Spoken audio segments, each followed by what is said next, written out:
defense to bounce back from last week? Just more importantly, just doing our jobs, doing our 111. I think that's going to this week. That's what's more important this week. They have a really good left tackle, Gabe. Like, what's your process of studying? I know you talked after the Mission game about really studying individual. What's your process of studying him? Oh yeah, C's not a good player. I just think that just my preparations have changed, no matter who I play. But I'm excited for the opportunity and just can't wait to Saturday. What do you see from him? Obviously good player, good feet. I mean, big body, big frame. So not a lot of guys can move around him, go around him. So just got to study his weaknesses and just go off of that.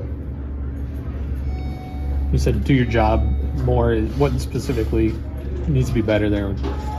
Just everybody just doing their 111, just, everybody in the right position, the right fits. I think that's more important. I think last week we just beat ourselves, so just not doing our jobs, that's the result of the game we had.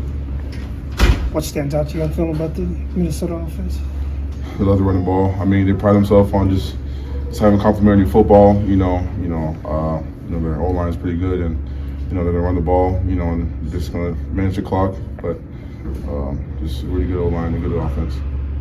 Quarterback threw for over 300 last week. What's some keys to putting some pressure on him, you think? Just, obviously a good player, good quarterback. Just getting back there more importantly, having pressure in his face. I mean, you can't have him, sit in the pocket for that long. But, he's a good player. Just got to get back there when our time comes. You have to harp on the left tackle. He's projected to be maybe a first-round pick down the line. So, how do you kind of relish maybe the opportunity to put tape up against him in particular? Yeah, I mean, I'm excited for the opportunity. Not a lot of times I can go against, one of the greatest tackles in our conference. So it's just knowing that he's a good player, just rising up to the occasion. I'm excited and just can't wait to Saturday. How y'all doing? How you doing, TeRah? TeRah, what's the focus been in practice? Has it felt like any other week of practice this week? It's felt like, every week of practice since even thinking back to spring, camp, and the season, just with the 1-0 mentality, regardless of the outcome, you have to prep the same way, expect to play at a high level, be tough, smart, dependable. So, coming in, living our routine, staying to our habits, relying on that and being consistent. I feel like you guys did a good job to turn the page after the argument. Yes, sir. As a player, you have to, as an athlete, in general, in life, good or bad things happen. You have to be able to flush them. Just learning from our past, understanding what we're wrong, what we did right, what we could have did better. Just turning plays, flushing, and having that one mentality and focusing on what we need to do for us. TeRah, walk me through Sunday when you're doing film review and you're looking at those first two drives at Oregon. Just what are you in your head, and what are you feeling at that? Just kind of looking back and watching those first two drives. For us, Coach B always preaches to us that you got to start fast. You always start fast. Even I'm talking about our keys to victory leading up to that week. Start fast. We went out there, obviously seeing how it played out. It was disappointing, but it was ultimately a learning lesson, like Coach B always tells us, it's only an L if you let it beat you twice. So it's just learning from it now and not allowing that to happen again. Ultimately, that's the whole thing. It was just a whole learning session. You got to go in there with your head high. Ultimately, what I want to learn in this meeting, take it in, embrace it all, and make sure that it doesn't happen again in the future. Was the second half big in just maintaining some confidence, and you guys maybe, you're still not the result you wanted, but for us, ultimately, it was going out there. You always want to finish strong.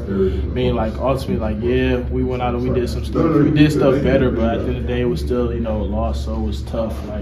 For me, I know for a lot of guys, it wasn't necessarily a moral victory. We went out there, we finished the game, but we still lost. At the end of the day, it was okay, now we have to understand what we need to do to get better as a team and be in it together, because we're hitting that back half the season. Everything matters, and we're just seeing the details that stood out, which caused what happened. Is it easy to kind of flush that tape, or does it tend to linger a little bit? It's easy to flush the tape. Win or loss, you have to have the same mentality. Just being tough, smart, dependable. Remember the past, preparing for the future. Coming in on us, we had the 24-hour rule. Coming in on that Sunday, we watch our film study, see what we did good, what we could do better. Just flushing the page. We go eat dinner, then come back, and then we on to the next team. At that point, the game is over. So. What does Minnesota's O-line do well and their offensive attack? as Minnesota, you know, just looking at them, you know, they have a bigger O line. Their guys, you know, Coach Flecko has a good program. Those guys get strained, you know. Ultimately, you know, they want to run the ball, stuff like that. It's just good program. Gabe has had some success getting after the quarterback, especially recently. What have you seen from him this year? Just being consistent in his preparation. Like I said, Gabe is going to do Gabe. Like, you know, you go to this facility every Monday. I know I'm gonna go upstairs in the film room and I'm gonna see Gabe and you're watching that film. He's just consistent and being tough, smart, dependable, building good habits, and just relying on what has worked for him. That's also just being himself. Like it's the unseen is what's caused, you know, him to play at that level. And it's no surprise to us because, you know, we get to see it all day, every day. Coach Beelman talked to us Monday just about there's still 5 weeks, 4 games to do some big things this season. Is that motivation maybe coming off of a loss that there's still a lot to play for? Yes, sir. You know, for us, ultimately, you know, like I said, it's about going 1-0. But like you always say, you're in the past, and you can even think back to 2022, we were 7-1 going to playing Michigan State, and we were on the skid those last few games. So it's like, all right, we're in a situation again. How can we learn from that? How can we have the mentality of like, okay, let's focus on this week, 1-0, keep stacking weeks, being consistent, because, you know, like if we take it a week at a time, you always keep trying to see good things happen.